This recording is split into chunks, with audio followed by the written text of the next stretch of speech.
Hello everybody, welcome back to the shop. Overwing fairings are out of the molds. The little holes I drilled for air actually ended up using a punch and a hammer to hammer them out. I was too impatient to wait for an air compressor to pop them out. Hopefully I'll go get my air compressor Friday. Hopefully it will be there. Anyways, did that the other night. And since I had everything laid up or cut out for the flaps, I went ahead and laid those up, which you can see right there. And I just finished doing the internal structure design and cutting out all those parts.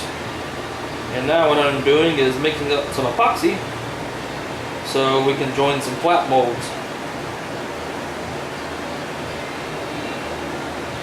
Said the flaps are just 2 layers of glass and then 1 layer of that 1mm Air-X. I wasn't really too worried about going extremely heavy. I didn't want to go heavy, and I didn't want to go overly built. Once those are closed up with the spar and the hinges and it gets hinged and all that, I think it'll be plenty strong. There is a full span spar in the flaps. It's just a balsa spar. Again, it's nothing extremely beefy. Originally I was planning on doing 1/4 inch. I decided to do 3/16 instead. I still think it's plenty, considering it's going to be supported by hinges on the back of the wing. There's really not a whole lot of point putting a lot of weight in there when it's going to have a full span support anyway. So here we got my plastic laid out. Take some of the carbon toe, my resin. Hey Munchkin. Just going to run a bead of resin over the carbon toe.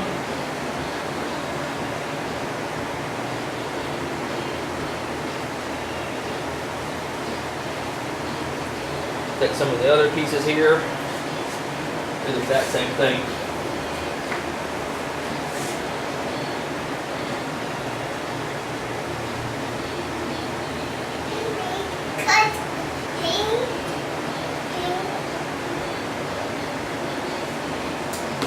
Now I'm going to take my little mini wallpaper trim roller. Now I'm just going to run this over the carbon toe. I'm not using I got my little wetting machine, but I built that mainly for doing the big complex stuff like the wing spars. These little pieces, it's easier just to do it like this. You hungry, Munchkin? We'll go ask Mommy for some Kool-Aid. Daddy's a little busy right now. What are you doing now? Make an airplane. Can you say Tomcat for everybody? No. No? I didn't think you would. Now that that's nice and wet out, kind of run this along the leading edge of the flap. As the little one slams the door.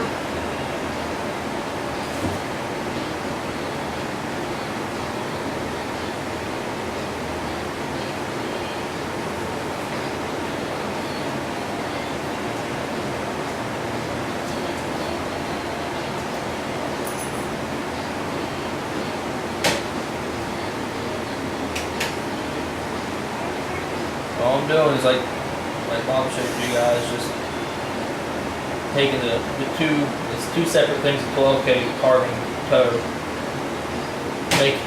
put into one. Now I'm just putting like half of it on over the part onto the mold flange, and then half of it on the inside of on the layup of the actual part. That way you get carbon. You get a really good bond there. The 2 layers of 12K is probably a little overkill, because a lot of it smushes out onto the flange when you pop the molds apart. But I'd rather have just a little bit of overkill around the seams and not have to worry about it ever coming apart. That's just my opinion though. It's never fun to see a composite airplane skin itself. Had to happen to a composite RF Eurosport. where the earlier ones had a slight problem with that. It was like confetti when it came down. Kind of entertaining in some ways. It was different, that's for sure. $5 munchkin. Alright, that was done. Bring the other part of the thing here. Now that I got that resin, I'm just gonna take these carbon toes and put in the exact same spot.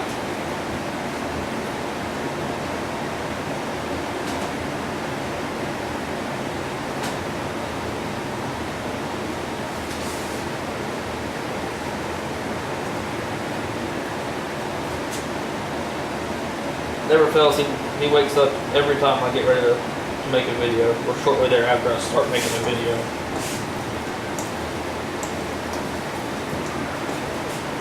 It's like he has an alarm clock or something built in.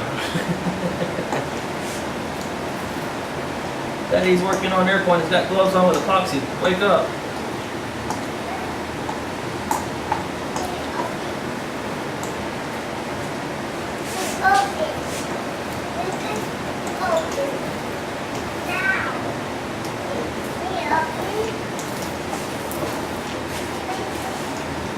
Alright, those are nice and bled out.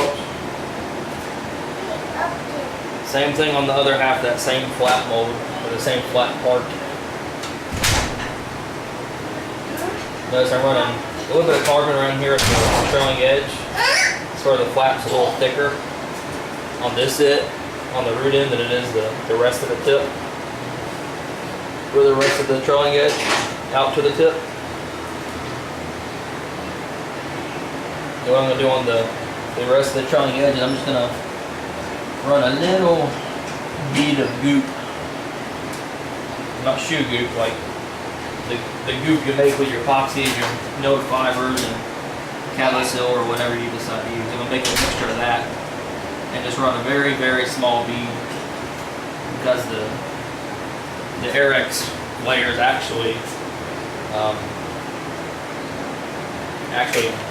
basically hit each other when you close up the mold, so you don't have very much space there.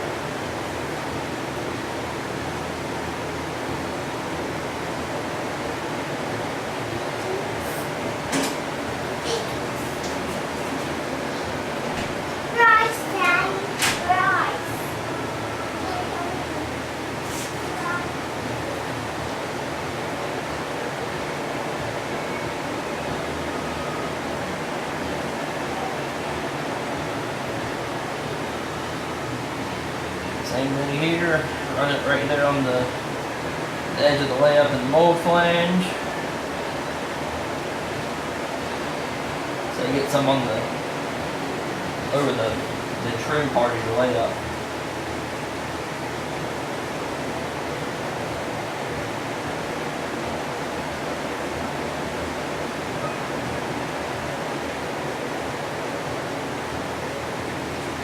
Alright, now that those two are done, I'm going to put them aside for the moment, and I'm going to do the other flap since it's ready as well. And then the internal structure, once I get all this toe on, I'll mix up some goop and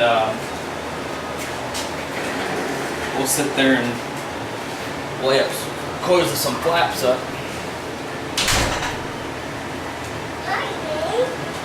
Hey buddy, you got the Reese's cups, huh? Yeah. Yeah? Okay. Mommy said you could have those? Yeah. Well, they get out the room, Dad. Yeah. Weigh that out. Pour some more epoxy on top of them. In order.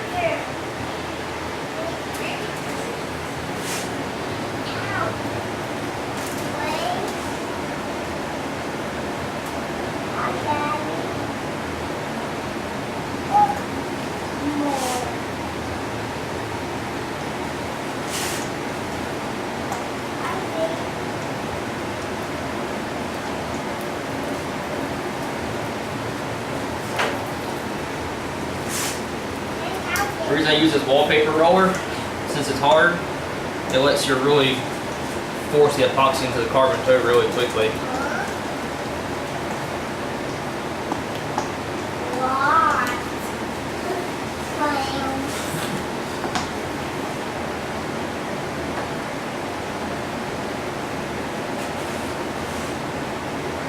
Pull the leading edge piece out.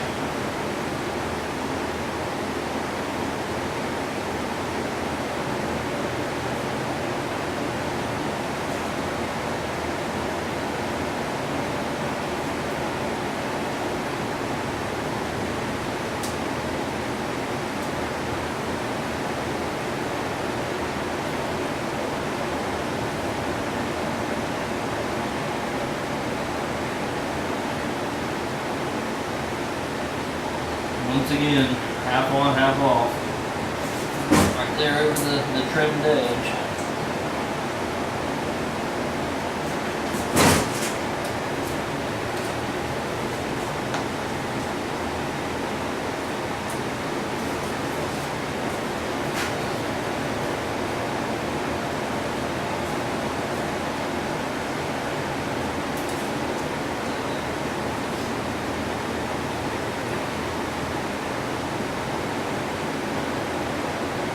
Got there, Munchkin? Did you get it out of the wrapper? Yeah. Okay.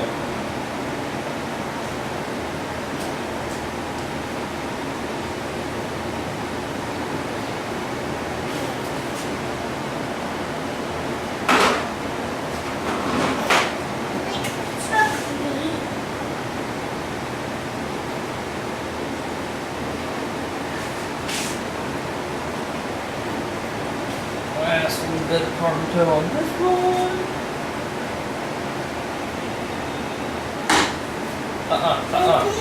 No. Go paint your truck. Go paint your wagon. Just not the molds.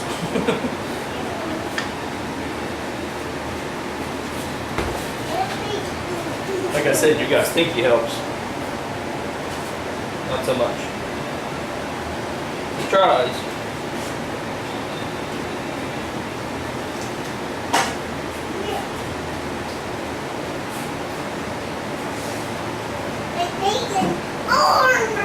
Did you paint your armor? No. It looks like you don't have any armor, so how are you painting it? Roll in the epoxy again.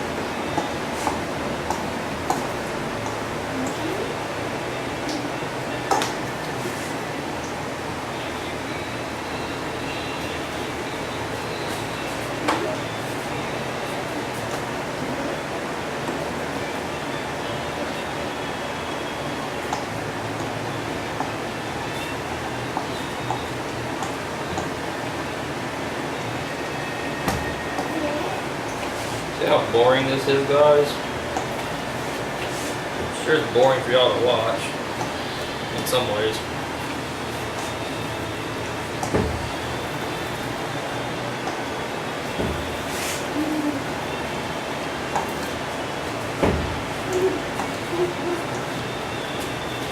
What are you doing that's so funny, buddy? You don't know, do you? No. We're painting the fiberglass.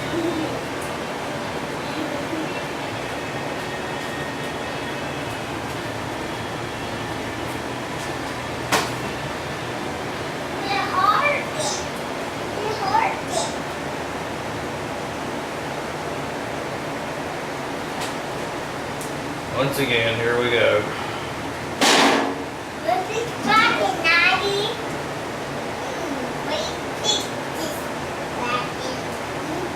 Tell you what, this carbon toe joining is a lot easier than trying to figure out how to get these really thin edges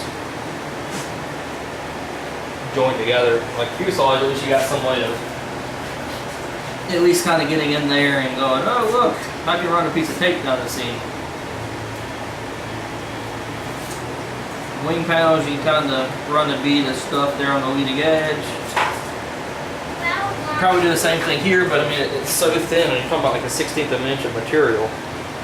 that yeah, you could do it and it would probably hold, but any sort of jar or hit to the leading edge and it would just destroy the glue joint. You have to get in there and you have to glue it all back together and all that. And this carbon toe, and it's hard. It becomes almost like a piece of concrete.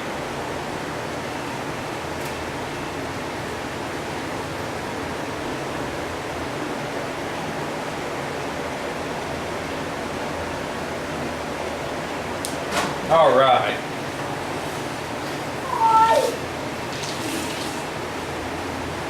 Alright, so this epoxy off the plastic.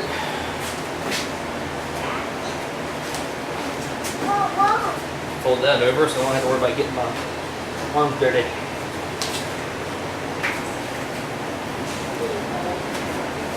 That way.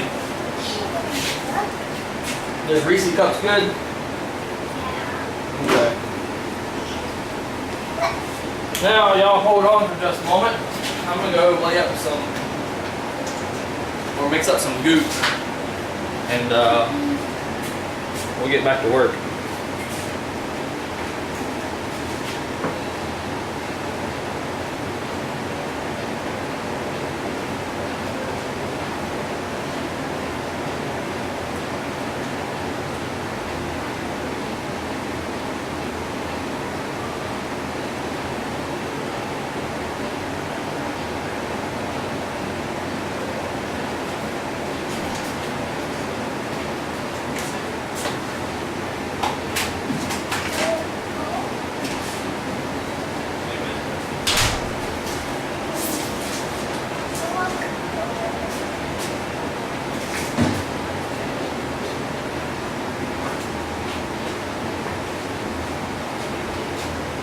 Y'all can't see me. Just kidding. Just saying, put some hardener in now.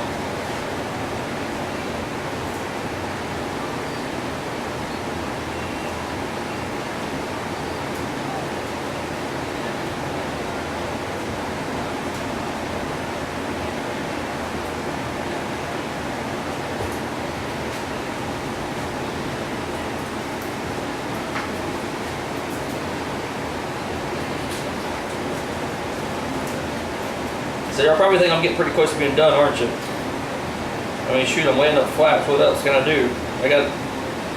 There's a whole list of things in there, guys. I got lay up 2 new wing panels.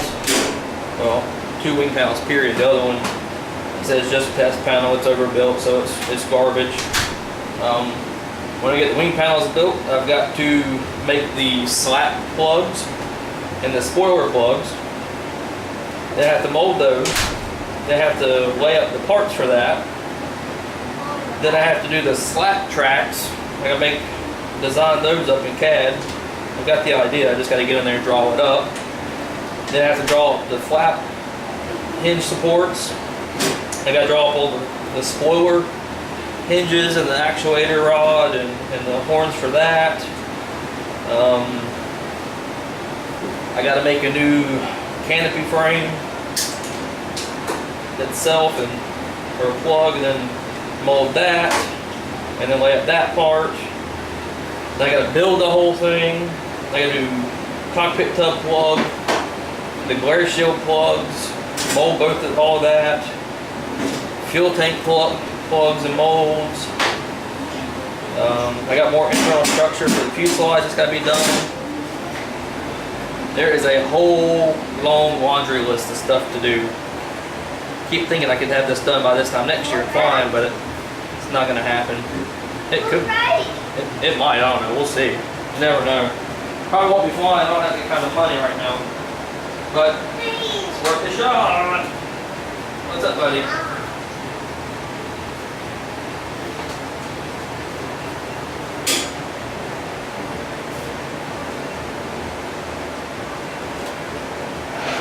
Alright, put some milled fiberglass in my epoxy now, just to give a little bit of strength to it.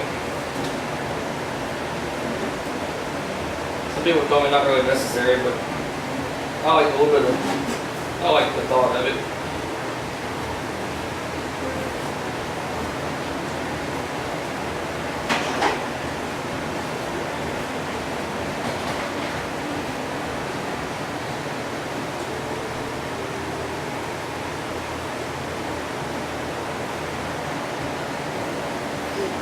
a little bit of cotton cloth to help thicken it up a little bit.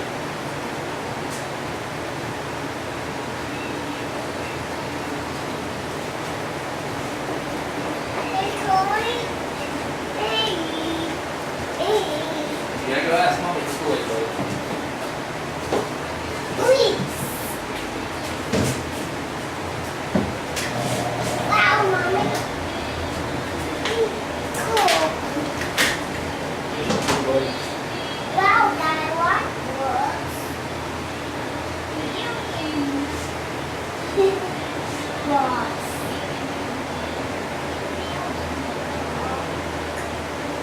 Look here.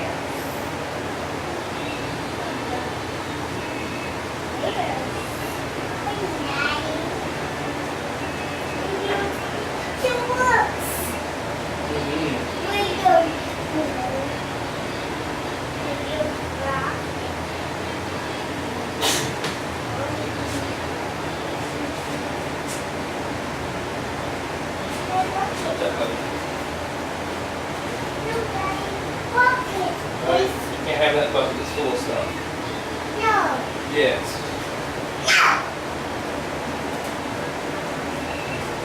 A little bit of foil silicone there or whatever to help thicken it up without adding much weight.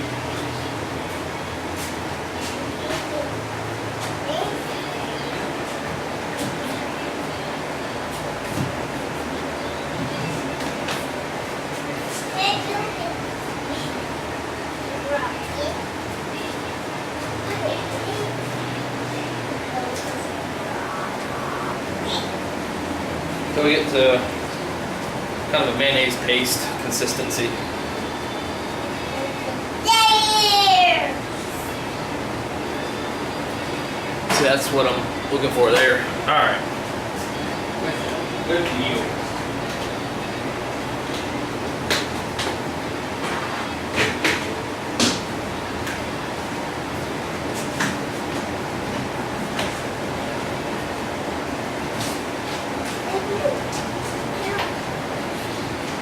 I'm gonna pour all this in a pastry bag.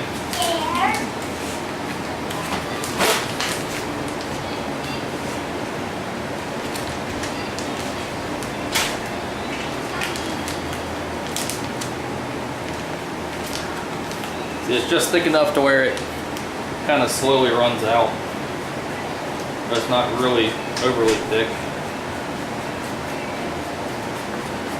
Previously, I believe I've used way too much of this stuff when joining parts.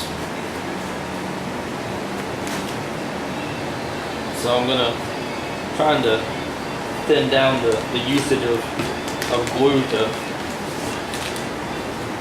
join these things. All right. Bring you guys in a little closer. Whoops. Here's this part here. Run that down.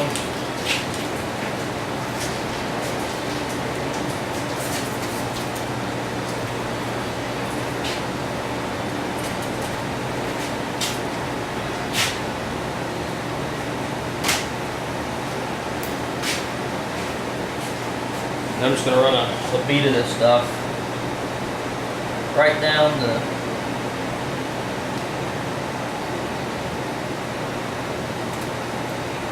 bottom.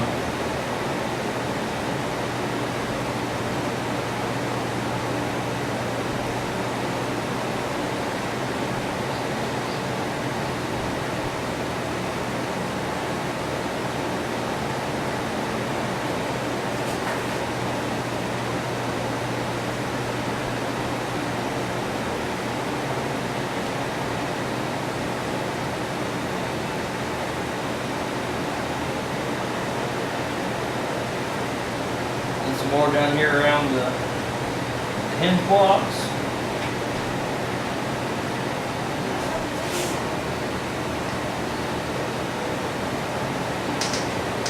Then the actual layup, I'm going to put some in the corners where the spar is going to meet the layup itself. I'm just going to place it and put it in place. Notice I got little tabs of balsa in here to kind of help support that and hold it in place. You go there, bring the other one down here. The exact same thing for the other side.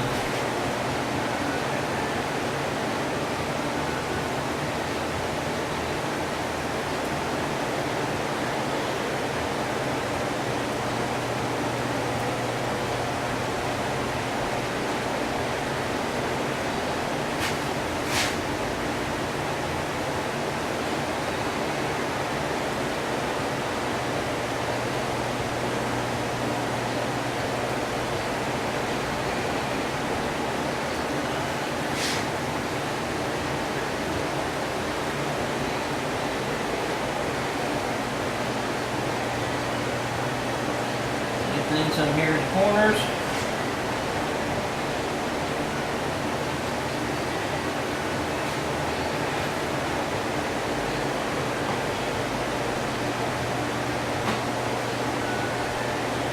Come in here and get put in place. Now put some along the top of it.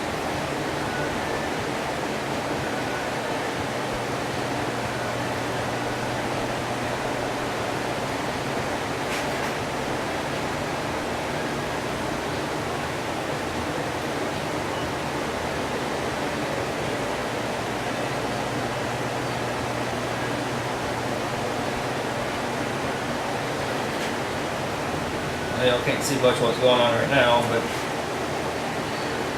bear with me.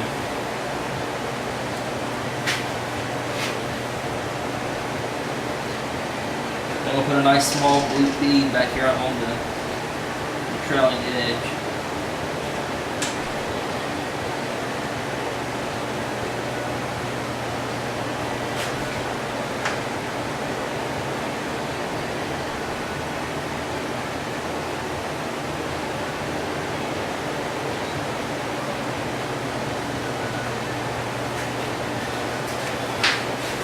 Now I should be able to see what's going to happen.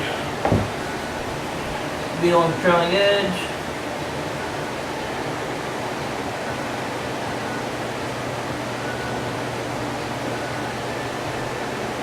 Now I'm running this like right there at the edge.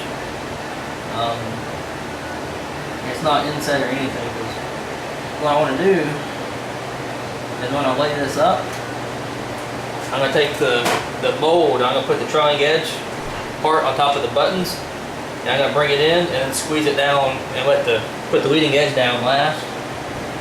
That way, what happens is all your goo gets pushed to the inside, so you get a really good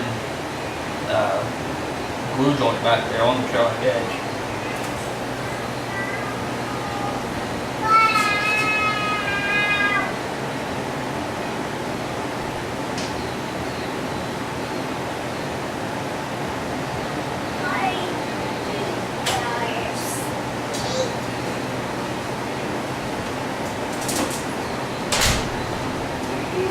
Alright, here we go.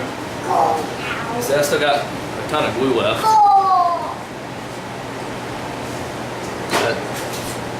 Means I didn't use quite as much as I typically would have.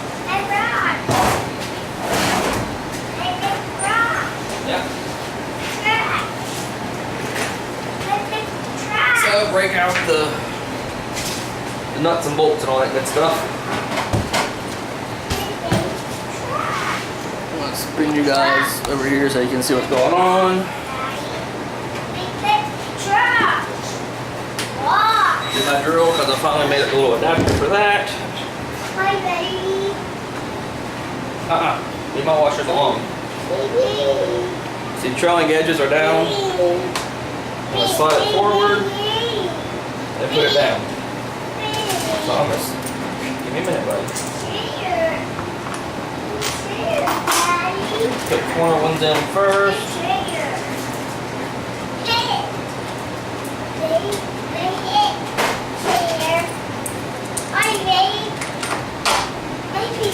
You keep calling me babe. When I'm daddy. Anyways. A couple corners. Yeah, washers, buddy. And some here in the middle. Thomas, stop calling me that.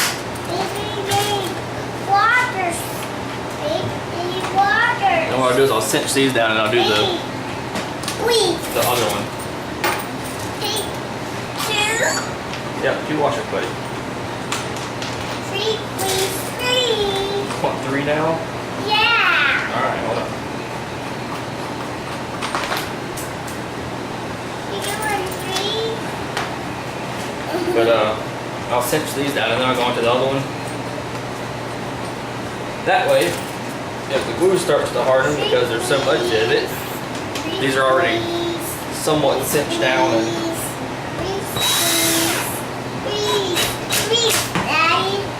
compressed together. You got 3, buddy.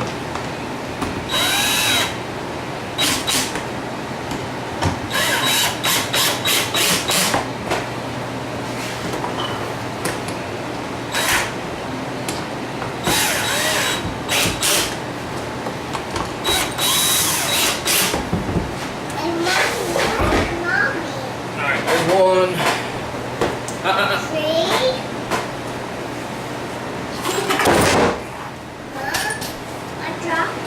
Whoops.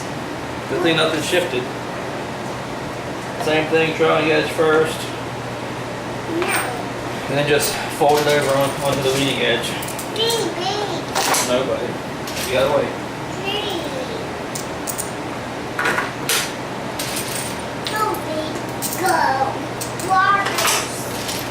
Now you want washers? Yeah. You got washers. You got 3 right there.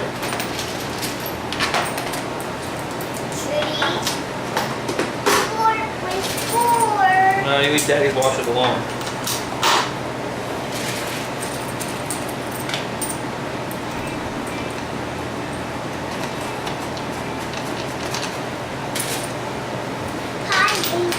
Waters. Yeah, thank you. Waters. So when those captive nuts will come in handy, you just throw a bolt and a washer on there and cinch it down, like what I have on that spar mold. I do plan to buy some more of those things. These things are very handy. They're just very expensive.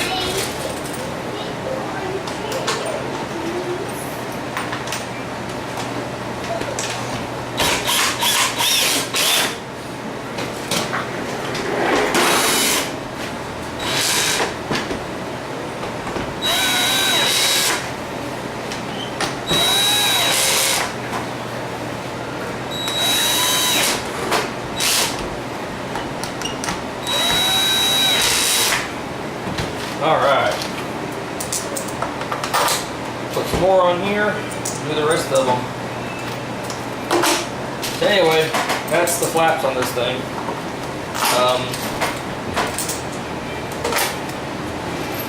One thing I don't think I ever showed you guys, I've got a notebook where I keep kind of notes and stuff. I keep how much materials I use, how much the materials cost, how much resin I use down to the gram. I've kind of been a little lax on that here lately. But the whole reason I'm keeping track of that stuff is so I can have an extremely accurate pricing outline as far as what all it costs for each particular model, consumables like gloves and brushes and paint, that kind of stuff. So it's definitely not an easy process trying to bring an airplane to market. It's just one thing after the next.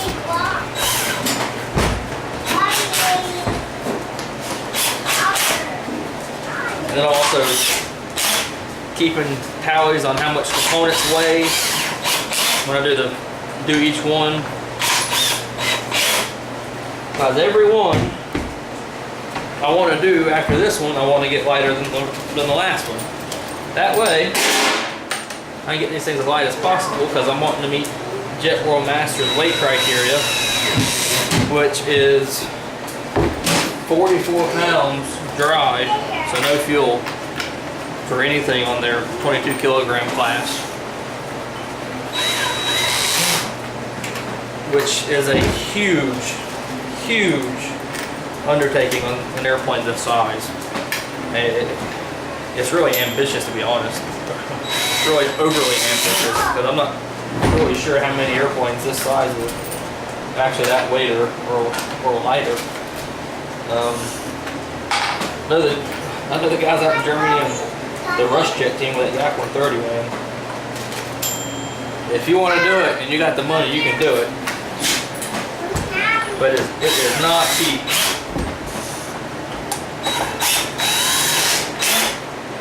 And I've got ideas on how I think I can make it happen. Where's mommy at, buddy? Yeah, go see mommy. Go wake her up.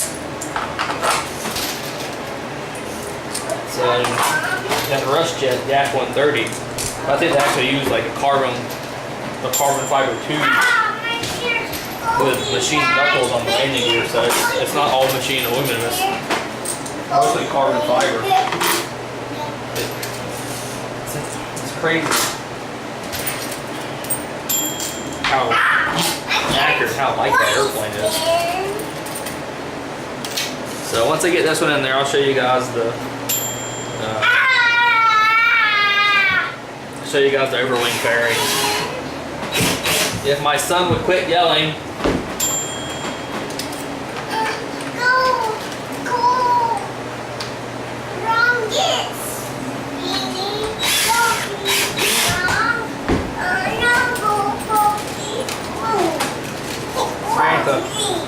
Now the dog's attacking him. Attacking him with the love.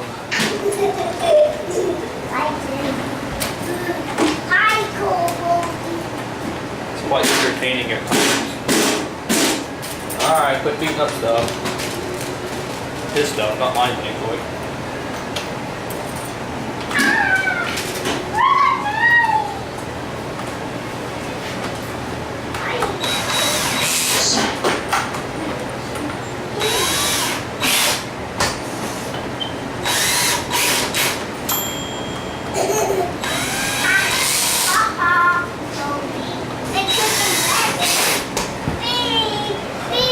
Promise, stop calling me that.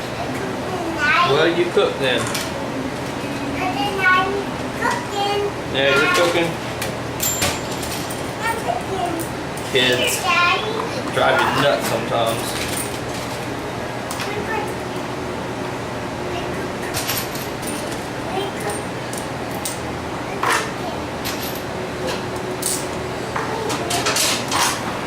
Couple more bolts here, guys.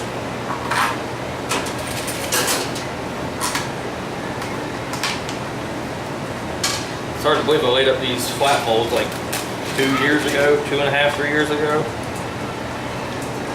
I'm just now getting around to doing something with them. I'm slow.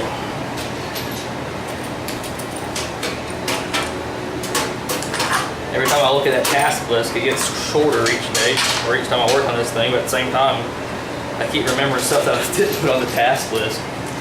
So it's like, oh wait, I got like 10 things left. Oh wait, I forgot to add 10 things.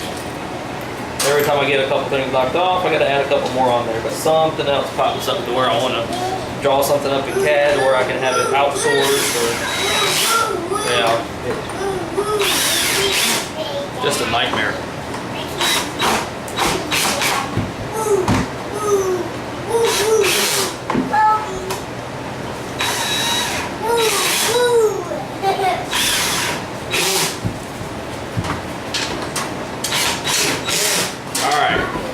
There's the last flat mold.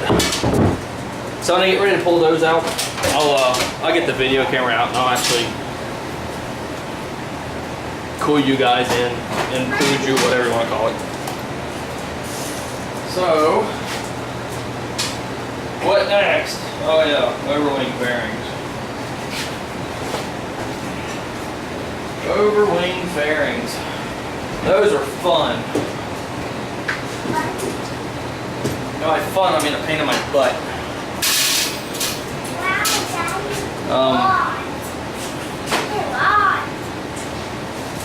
get this plastic out of the way and I'll pull those out for you guys.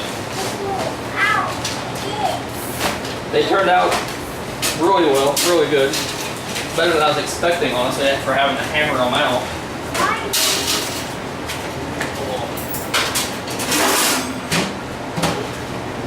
But they did suffer a little bit of damage, not too bad. There will be some body work to be done on probably every single one of them just because of the nature of the molds. But here they are. See, it turned out really well. This one actually broke getting it out. That's why you see that dark spot. This one turned out pretty good. This stiffener broke a couple in 2 places. And then there's a couple pop marks on the side of these stiffeners, but otherwise, I mean, they turned out really, really good. I haven't weighed them yet. We'll weigh them right here now in front of you guys. And we are at 4 3/4 ounces for that one. 4 3/4 ounces for that one. I mean, they're identical weight-wise, which is the privilege of vacuum bagging stuff. Same material, same layup schedule, same, well, whatever, and you suck it down and they come out pretty close within the same thing. The live hinge that I showed you guys how to do, you see the little white, the wider part, that's actually that piece of pill ply. It's layered in there. And then all these little fingers I was talking about, I just took a pair of scissors and just cut them out. So now what I have to do is I gotta get a Dremel Multimax or one of those oscillating machine tools or whatever and cut down through here. That way I can have this one fold down. But on top of all that, I've got to figure out some way of bending these down like so when the wing is unswept, they fold down and they contact the wing, and then when the wing sweeps back, they pull up. So these have to be able to move. Right now I don't even have it scored for the live hinge, that's just a flex in the layup. You might not even have to do the live hinge part, or at least I might not have to, but it's there if I need it. So I gotta figure out some way of pulling these down. About the only way I can think of doing that is some sort of like Kevlar string idea for each individual one, just a dab of epoxy, piece of Kevlar string, and then run it to a single point here or along the edges or whatever, and then just have a big spring, well, a small spring with some force on it that pulls all this down, and then as the wing goes back, these just flex as they need to. That's my only thought. If anybody's got some ideas, Google sketch it or Microsoft Paint something, send it my way. I'd like to see what ideas you guys have, because the one with the Kevlar string or fishing line or whatever is the only thing I can come up with. So that's really where I'm at right now with the F-14. I gotta get the internal stuff for the fuselage cut out, some more stuff drawn up in CAD so I can get cut out. But order materials for the wing panels. Hopefully that'll be here in about 2 weeks. So really, there's not a whole lot left for me to do. I mean, I got everything laid up, and what I don't have laid up, I can't do until I get materials or I get a fuselage out of the mold, or landing gear, or who knows what else. So anyways, y'all have a good one. I'm gonna go get the computer and start doing some CAD work, and we will see y'all back here in the shop. See ya.